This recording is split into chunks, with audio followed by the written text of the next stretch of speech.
Hey guys, welcome to Wrench to Drive Too Much Speed Edition.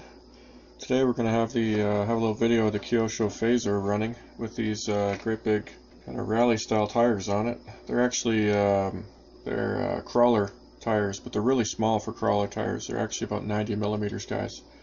And I thought, hey, let's try them on the Kyosho because the street tires that I ordered for this thing are taking the slow boat. They're taking forever to get here. So I had it out with the stock configuration, and it's lots of fun. I don't have any video of that, but it's very drivable. The power is very usable. It works pretty well, guys. And that got me thinking that I should do something a little bit silly. And I went with the brushless setup. So this is a 3650, but it's one of these kind of strange motors, guys. It's marketed as a 540. It's got these fins on it, and I found out after I bought it that actually means that this is running an undersized armature in a 3650 size can, so a 540 size can. And I mean, I didn't really know what to make of that when I first found out. I was just kind of like, whatever. This motor actually works really well, guys. I've used it in my WL Toys 12428, and it makes lots of power, guys. It makes that car go too fast, if anything. So I figured, we'll find some use for it down the road, and sure enough, I have. I'm running it with this OC Day 2 to 3S brushless controller, speed controller, and it's supposed to be waterproof. I haven't really put that to the test. It's been fine. It works reasonably well. I haven't used it a whole lot, guys, but no complaints. Anyway, so this is a super cheap setup, guys. You can get into this for not much money.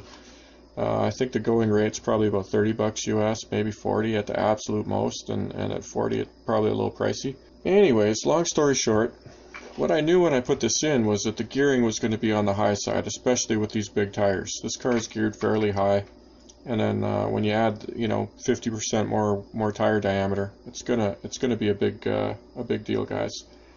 Now stock, I was worried that the motor would get a little warm or the speed controller would get a little warm, but stock, the motor didn't get warm at all. Been having a little bit of brushed speed controller troubles with this between the stock one and cheap Chinese ones that I've run in it. That 14 turn 550 motor that comes with it seems to be pulling a decent amount of power and kind of getting things warm. So whatever, it is what it is. Part of the reason why I decided to stick this thing in here.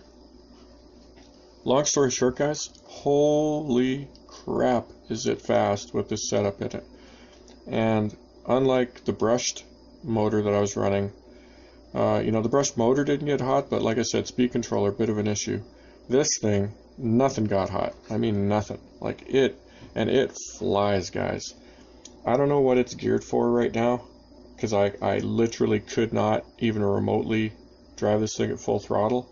About the fastest I got it going was half throttle, and I mean, you make the tiniest mistake and it's instant traction roll, and you know, over she goes in a crazy series of cartwheels, guys. It's mental. And I think what happens is these tires do balloon quite a bit, guys. And once one of them starts to balloon, the car gets a little squirrely, and then it all goes pear-shaped, guys. So you know, it's definitely not ideal, and it's kind of a combination of the tires are not ideal, and it is geared to the moon. I mean, it would shock me if this thing isn't capable of about you know, 60 mile an hour in this configuration. I mean, it's that fast, guys. Like it's doing at least 40 before things get super squirrely, guys.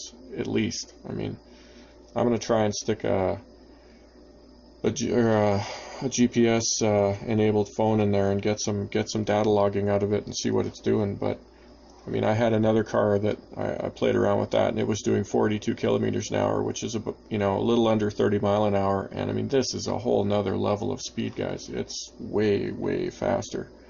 So anyways, that's the deal. My nickel's worth is that this setup that's super cheap, guys, is well worth the money. And I mean, if you want to get into speed runs, this would be a good place to start, guys. Get yourself a, you know, either a buggy or a cheap touring car that you can play around with. You know, whatever you can get your hands on.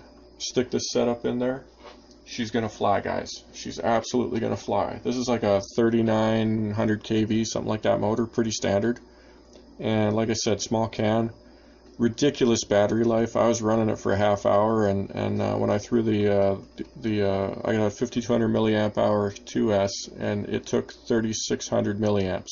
You know, getting close to being used up, but not used up yet, guys. And I basically stopped because I didn't want to break anything.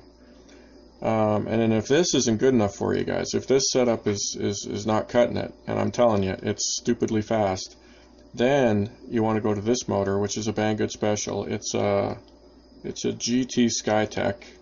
It's a 5200 kV 4-pole brushless. This thing's ridiculous, guys. I mean, this makes a crawler jump in the air. So, you know, sticking it in this thing would be just massive overkill, guys. I mean, massive overkill. Considering how fast, I was actually thinking about it, but considering how fast it goes with this, I'm not even going to bother. Because it's going to be a whole nother level of stupid. You know, for well under 50 bucks US, you can put in a system that makes whatever you're driving go just insanely fast, guys. If you want to try getting into speed runs, give that a go, guys. And like I said, the way this is set up, you know, if you haven't done anything to, you know, try and keep the top side shiny, it's going to be an adventure for you for sure. Because, you know, it's not my first rodeo, and I mean, it just makes it silly fast. Oh, and for what it's worth, guys, it does cog pretty heavily. In this setup, you'll probably notice in a few spots in the video, it's geared way too high, guys. I know this. It's not news to me, okay? So it does cog.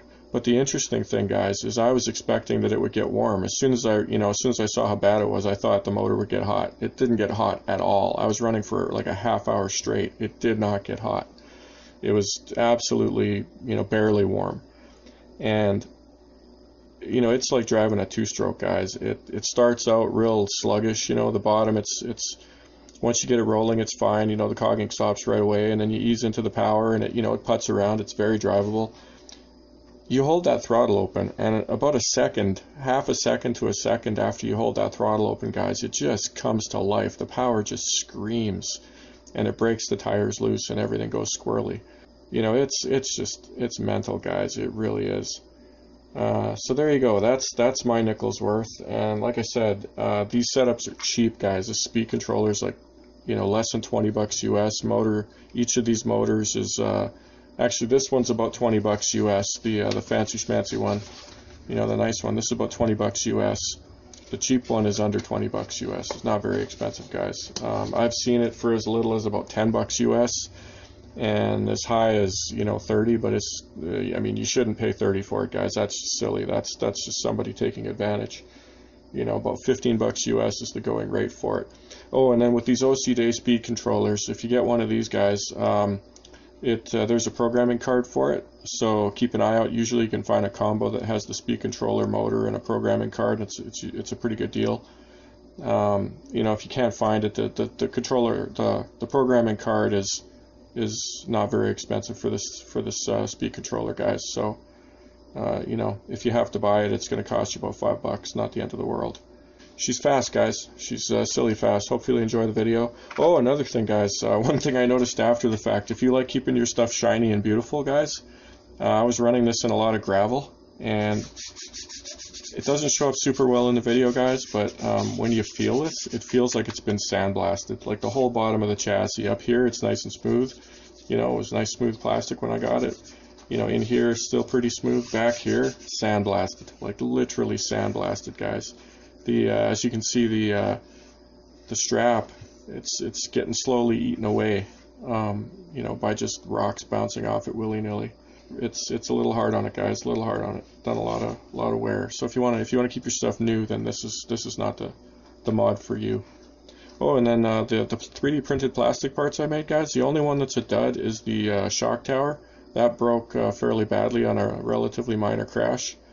But the arms, the lower arm, the upper arm, and the steering knuckle, they've held up just fine, guys. No damage whatsoever. So 3D printed parts definitely do work for some stuff. I mean, this had some pretty crazy traction rolls. So, you know, I would consider them to be 100% a win, guys. It's I would guess that once you're driving a little bit, you're probably going to break one of them before you break a stock one. But if you're breaking these arms, guys, you're crashing hard. You're having some pretty heavy bashing going on. So yeah, they're not too bad. The only thing I would say, guys, is I didn't smoke into anything really directly, like right on the side. That's probably going to be a little bit worse for durability than just you know, flip-flopping through the air and stuff. So anyways, that's it, guys. Enjoy the video.